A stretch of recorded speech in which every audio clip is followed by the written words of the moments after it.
Olá, sejam muito bem-vindos ao podcast Aprendendo Nutrição.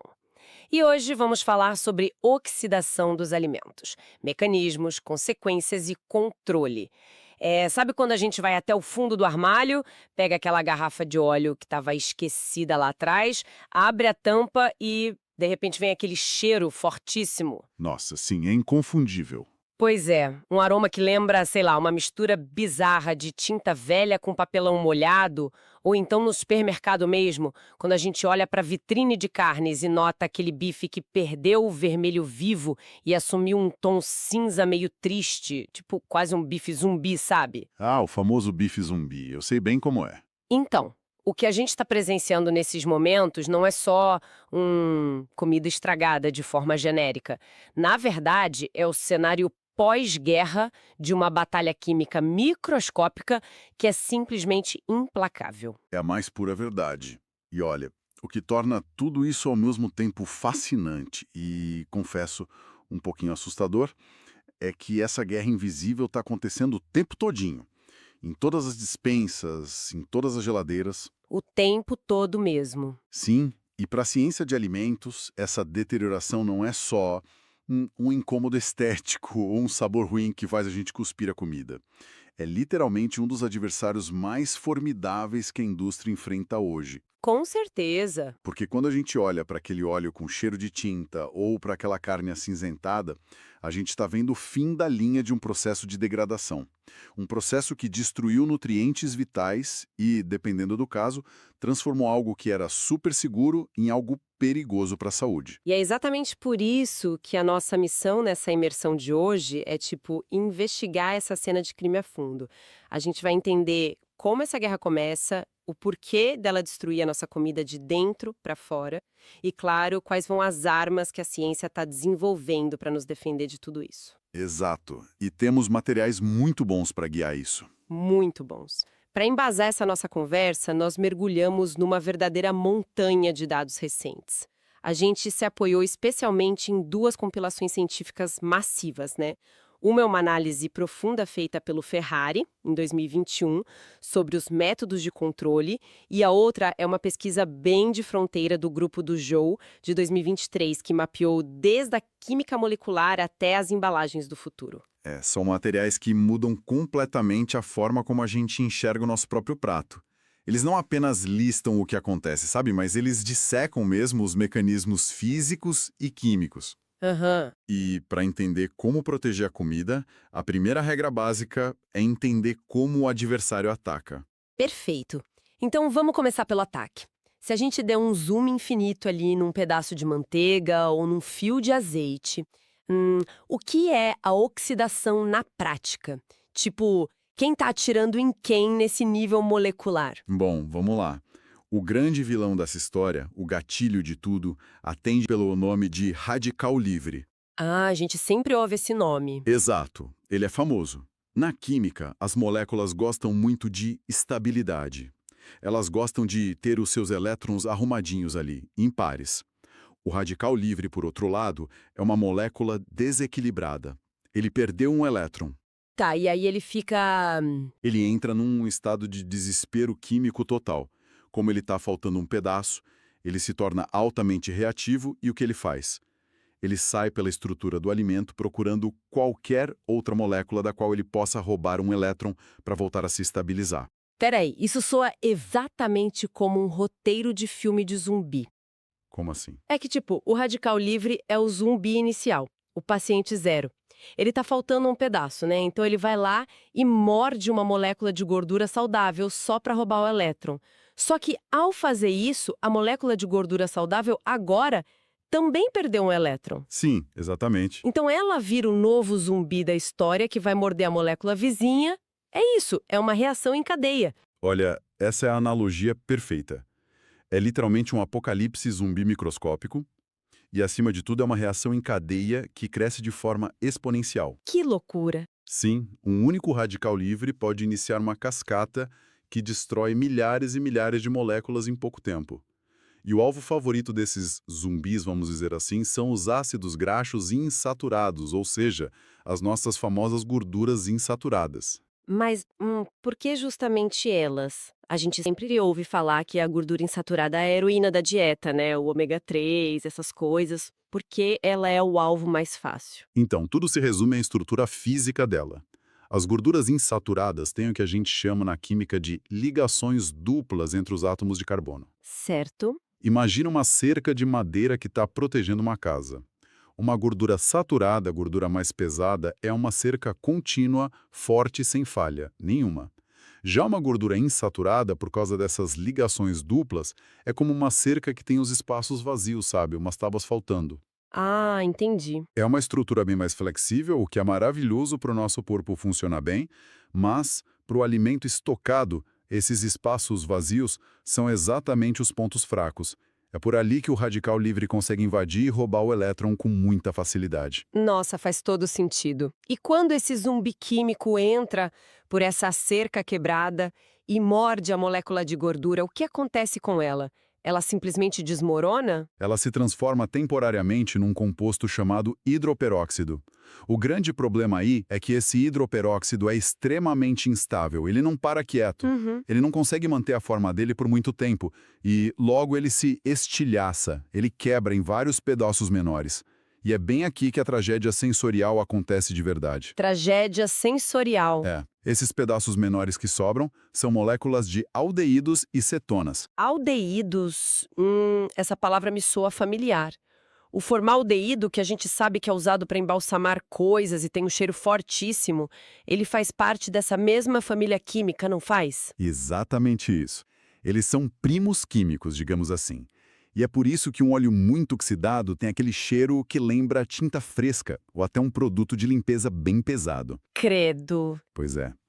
Esses aldeídos e cetonas são compostos voláteis. Significa que eles evaporam com muita facilidade em temperatura ambiente. Eles sobem direto pelas nossas narinas e causam aquela repulsa instantânea. Sabe o ranço? Sim, o gosto de ranço, o cheiro de ranço. E isso mesmo. O ranço não é a gordura original. O ranço é meio que o fantasma gasoso de uma gordura que foi completamente estilhaçada. Caramba! Isso muda tudo na forma como a gente enxerga a comida estragada. Mas olha só, a guerra não acontece só no bairro das gorduras, certo? O material que a gente analisou também menciona que as proteínas entram de gaiato nessa linha de fogo. Entram e entram feio. Como que um zumbi químico desse ataca uma proteína? Porque a proteína tem uma estrutura bem diferente de uma molécula de gordura, né? Muito diferente. Pensa na proteína não como uma cerca, igual à gordura, mas como um origami super complexo. Uma proteína não é só uma fita esticada de aminoácidos, ela é toda dobrada e torcida num formato tridimensional muito específico para ela conseguir realizar o trabalho dela no alimento. Certo. Quando os radicais livres atacam, eles começam a arrebentar as pontes químicas que mantêm esse origami dobradinho no lugar certo. É como se, tipo, alguém cortasse as dobras de um tsuru de papel, aquele passarinho de origami. Ele deixa de ser um pássaro na mesma hora e vira só uma folha amassada e inútil na mesa. Perfeito, a analogia é bem essa. A estrutura tridimensional da proteína entra em colapso total. Na química de alimentos, a gente diz que a proteína desnatura. Ela perde a sua funcionalidade. Isso afeta a comida como? Afeta em tudo. Ela perde a capacidade de se dissolver na água, perde a capacidade de reter umidade e o alimento inteiro sofre na parte estrutural. Fica seco ou separa os líquidos. E pior, a gente tem que lembrar que não são só as gorduras e proteínas. As vitaminas também são executadas nessa zona de guerra. Peraí, as vitaminas também. Mas, vitaminas como a C e a E não são conhecidas justamente por serem antioxidantes? Elas não deveriam ser a nossa linha de defesa? E elas são. Mas é justamente por atuarem na defesa que elas são as primeiras a morrer. O ácido ascórbico, que é a vitamina C, e os tocoferóis, que são a vitamina E, eles vão lá e sacrificam seus próprios elétrons para parar os radicais livres. Ah, entendi. É uma ação totalmente suicida delas. Totalmente suicida. Então, enquanto um alimento fica ali na prateleira do mercado sofrendo essa oxidação lenta, o nível dessas vitaminas simplesmente despenca. O valor nutricional vai embora pelo ralo antes mesmo de você abrir o pacote. Nossa, é meio assustador pensar que muitas vezes quem está escutando a gente agora pode comprar um produto no mercado, achando que está levando pura nutrição para casa, mas na verdade está comprando uma casca vazia, né? Um campo de batalha que já foi varrido. É a dura realidade da prateleira. Mas vamos trazer isso um pouco mais para a realidade da nossa geladeira, do nosso dia a dia. Já que o radical livre destrói gorduras, estilhaçam essas moléculas, desmonta o origami das proteínas e ainda consome as vitaminas, isso significa que a forma como um alimento vai estragar depende totalmente de qual parte dele foi atacada primeiro. Sem a menor dúvida. Os sintomas dessa guerra variam completamente de um alimento para o outro. Se a gente for olhar para a parte dos óleos vegetais, por exemplo, como o azeite de oliva ou o óleo de soja, Aham. o primeiro sinal óbvio é aquela rejeição imediata pelo cheiro. São aqueles aldeídos voláteis que a gente já mencionou. Mas há um perigo muito mais profundo que é documentado nas pesquisas, viu? Que perigo. Quando a oxidação passa de um certo limite de tolerância nesses óleos, a reação em cadeia pode começar a gerar polímeros e compostos com um nível real de toxicidade. Peraí, toxicidade real mesmo. A gente não tá mais falando só de fazer uma cara feia porque o negócio ficou com gosto ruim. Você tá me dizendo que um óleo muito rançoso pode ser ativamente prejudicial para nossa biologia celular. Sim, eu tô.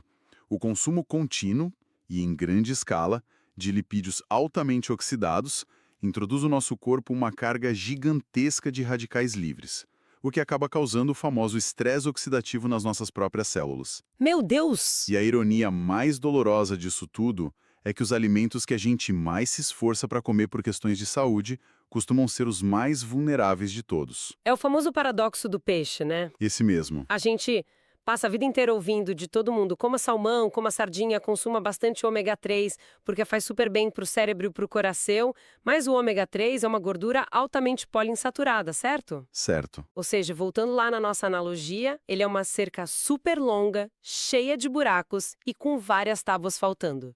É um prato cheio para esses zumbis químicos entrarem.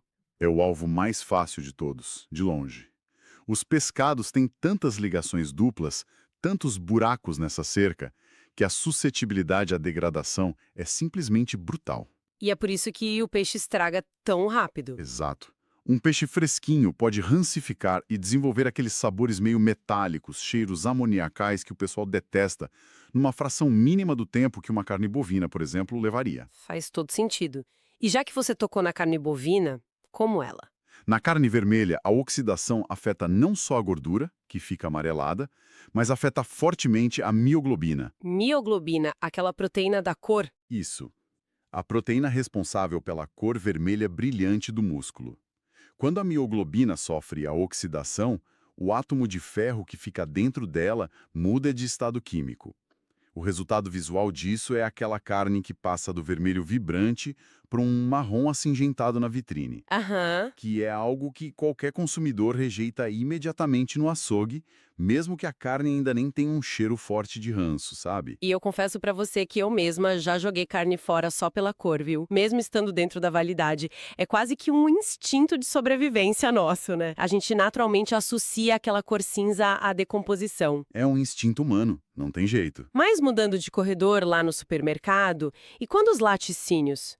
Porque num copo de leite ou num pote de iogurte a gente tem água, que tem muita gordura, tem proteína misturada.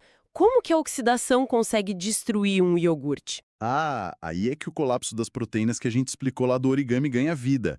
A principal proteína do leite é a caseína, e a caseína funciona quase como um grande maestro tecnológico nos laticínios. Um maestro? É ela que segura a água e a gordura ali juntas e misturadas, um processo que a gente chama na química de emulsificação.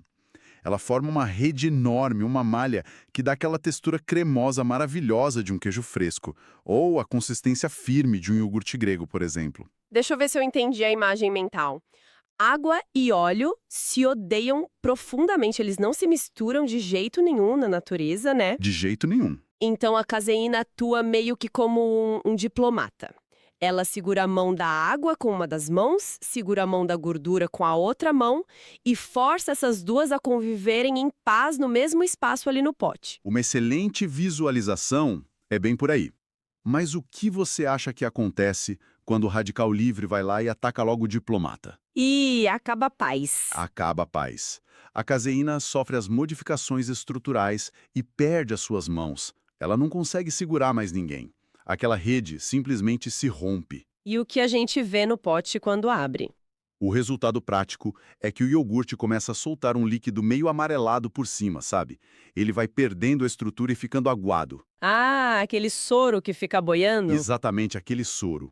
Ou pensa num queijo fresco que deveria ser super macio e lisinho e do nada ele começa a ficar com uma textura arenosa, esfarelando na boca. E isso não é porque a gordura em si apodreceu, não. É porque a infraestrutura proteica que segurava o alimento inteiro junto foi bombardeada e colapsou. Gente do céu, isso explica tanta coisa do dia a dia. Aquele líquido esquisito que aparece em cima da coalhada não é o alimento suando, como a gente fala, né? É a estrutura molecular dele falhando ao vivo. Falhando totalmente.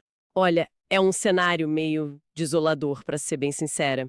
A gente sabe agora que a oxidação destrói o sabor, acaba com a nutrição toda, altera a cor da carne, rompe a textura do queijo e ainda por cima pode gerar compostos tóxicos. Mas assim, a indústria de alimentos movimenta bilhões. Eles não vão simplesmente deitar no chão e aceitar a derrota. Como que funciona esse contra-ataque? O que a gente faz para proteger toda essa comida? É aí que a ciência brilha. O primeiro grande pilar de defesa é justamente recrutar de forma proativa os nossos guarda-costas moleculares, que são os antioxidantes adicionados. E a tendência mais moderna, que as pesquisas apontam, é buscar esses guarda-costas na própria natureza. Natureza mesmo, tipo plantas. Isso. Os estudos do Ferrari detalham o uso super intenso de extratos vegetais que são ricos em polifenóis. Coisas como extrato de alecrim, extrato de chá verde e, claro, as próprias vitaminas purificadas injetadas ali. O trabalho exclusivo desses antioxidantes que a indústria adiciona é literalmente entrar na frente da bala. Então eles são jogados na panela lá na fábrica de propósito para serem sacrificados no lugar da nossa comida de verdade. De propósito. É como se o antioxidante olhasse para o radical livre zumbi e dissesse: "Ei, me morde em vez de morder a gordura preciosa ali do lado." Exato. O sacrifício perfeito. O antioxidante vai lá e doa o seu próprio elétron para o radical livre sem pensar duas vezes. A diferença mágica aí é que quando o antioxidante perde o seu elétron, ele não se transforma num novo zumbi assassino desesperado. Sério, ele não continua a corrente? Não. Por causa da estrutura química muito especial que ele tem, ele consegue se estabilizar de uma forma bem pacífica. Ele simplesmente engole o dano, quebrando aquela reação em cadeia e interrompendo o apocalipse na mesma hora. Genial. Mas tem um limite físico para isso, não tem? Porque se a gente joga um punhado de antioxidantes lá dentro, mesmo que seja extrato de alecrim, uma hora eles acabam. E se os zumbis continuarem vindo, eles vencem pelo cansaço. Com certeza absoluta. E é por isso que a gente precisa entrar com a parte de embalagem e conservação física, certo? Se a oxidação funciona como se fosse um fogo se espalhando, a gente precisa tirar o oxigênio da sala para apagar a chama. Você tocou no ponto-chave agora. A oxidação lipídica, como o próprio nome já sugere fortemente, precisa de oxigênio para acontecer daquela maneira rápida e destrutiva. Então, a grande jogada da engenharia de alimentos hoje em dia é o que chamamos de embalagem em atmosfera modificada. Como que isso funciona na fábrica? É um processo engenhoso demais. Antes da máquina selar aquela bandeja de carne que você compra ou o pacote de pão de forma, ela suga ativamente praticamente todo o ar atmosférico que está ali dentro e injeta uma mistura de gases inertes no lugar dele. Normalmente o pessoal usa nitrogênio puro ou então dióxido de carbono. O nitrogênio é tipo aquele cara que vai pra festa e fica parado no canto da parede. Ele não interage com ninguém, né? Ele simplesmente não reage com a gordura. É a definição exata de um gás inerte. Ele está lá só para ocupar o espaço físico mesmo, garantindo que não tenha nenhuma molécula de oxigênio sobrando para entrar em contato com a superfície do alimento. Entendi. E para apoiar de vez esse ambiente já sem o oxigênio, a gente aplica o basicão da física: controle rigoroso de temperatura e bloqueio total de luz. Bom, o frio intenso eu imagino que seja para deixar os zumbis letárgicos, sabe? A química inteira fica meio com preguiça de acontecer. Na linguagem termodinâmica chique, nós dizemos que baixar a temperatura reduz a energia cinética das moléculas. Traduzindo, elas vibram e se movem bem mais devagar no frio. Aham. Se as moléculas não estão se mexendo muito, elas não colidem umas com as outras com força suficiente, e aí as reações de oxidação simplesmente não conseguem acontecer uma velocidade que preocupe a gente. É por isso que manter um peixe rigidamente ali, próximo de 0 graus Celsius, é totalmente negociável na logística. Qualquer grau a mais que a temperatura sobe, acelera a guerra exponencialmente. Certo. E por que que a luz é considerada tão perigosa? Porque, assim, todo mundo diz pra gente guardar azeite no escuro do armário, a própria garrafa do azeite já é de vidro escuro na maioria das vezes. Mas o que que um simples raio de luz tem a ver com zumbis químicos? É incrível como algo tão comum faz tanto estrago. A luz, e eu digo aqui especialmente os raios ultravioleta, ela funciona como uma injeção de pura energia nas moléculas do alimento, que está lá quieto. Pura energia? Sim, essa energia luminosa é tão forte que ela é capaz de romper uma ligação química super saudável e literalmente ejetar um elétron para fora da órbita dele. Ou seja, a luz é capaz de criar os radicais livres originais, a partir do nada, entende? Caramba! A luz acende o pavio da bomba, é o que a gente chama na química de fotooxidação. Então a lógica é simples. Se você tira a luz da equação, com garrafas escuras ou caixas, você simplesmente tira o gatilho. Olha, impressionante mesmo. Mas, aqui eu vou bancar a advogada do diabo um pouquinho com você. Opa, manda. Vamos olhar para o nosso arsenal atual. Nós já adicionamos o extrato de alecrim lá para sacrificar os antioxidantes na linha de frente. Nós sugamos o ar, tiramos o oxigênio e colocamos uma bolha invisível de nitrogênio no lugar. Nós esfriamos a comida quase congelando para paralisar a reação e trancamos tudo em caixas opacas para bloquear a luz. Sim, um belo pacote de defesa. Honestamente, olhando para isso, parece que nós já esgotamos as barreiras físicas e químicas possíveis, né? O que mais dá para inventar depois disso? A ciência de alimentos chegou num muro onde simplesmente não há mais para onde ir e a gente só tem que aceitar o que estragar. É exatamente aí que o horizonte da inovação surpreende a todos nós na área de pesquisa, porque os estudos mais recentes que revisamos, e aqui eu dou um grande destaque para a pesquisa de ponta do Zou e da equipe dele em 2023, provam por A mais B que a gente está muito longe de encontrar um muro. Longe? Muito longe. A gente está, na verdade, cruzando a porta de entrada para a era das embalagens inteligentes com nanotecnologia. O paradigma inteiro de proteção mudou agora. Espera, nanotecnologia. Você quer dizer, tipo, máquinas microscópicas andando na embalagem do meu presunto no mercado? Como que isso funciona na prática? Não são exatamente pequenos robôs de metal andando por ali. São estruturas de engenharia molecular finíssima, projetadas lá na escala dos nanômetros. É que o problema principal das nossas barreiras tradicionais, mesmo aquele plástico supermoderno injetado com nitrogênio, é que elas são essencialmente barreiras passivas. Passivas. Elas que ficam ficam paradas. paradas. Isso. Elas são como uma muralha grossa de um castelo antigo. Elas ficam ali, estáticas, só tentando impedir o inimigo do lado de fora de entrar. O que a nanotecnologia faz é transformar essa muralha num soldado ativo de combate. E como eles fazem isso? Imagina que, em vez de a indústria misturar todo o antioxidante diretamente na receita do queijo ou da carne lá no início de uma vez só, nós pegamos esse antioxidante e o encapsulamos dentro de nanocápsulas microscópicas. Como se fossem umas esponjas minúsculas? Exatamente, como se fossem esponjinhas infinitesimais. E aí, a indústria insere essas cápsulas não na comida, mas na matriz do próprio plástico da embalagem que vai cobrir o alimento. Ok, acho que eu estou acompanhando. Então, o plástico que cobre a comida agora está recheado de milhões dessas microesponjas cheias de, digamos assim, óleos essenciais protetores. Mas o que isso muda na prática do armazenamento? Muda toda a dinâmica da defesa a longo prazo, porque essas nanocápsulas são inteligentemente projetadas para responder ao ambiente de forma dinâmica.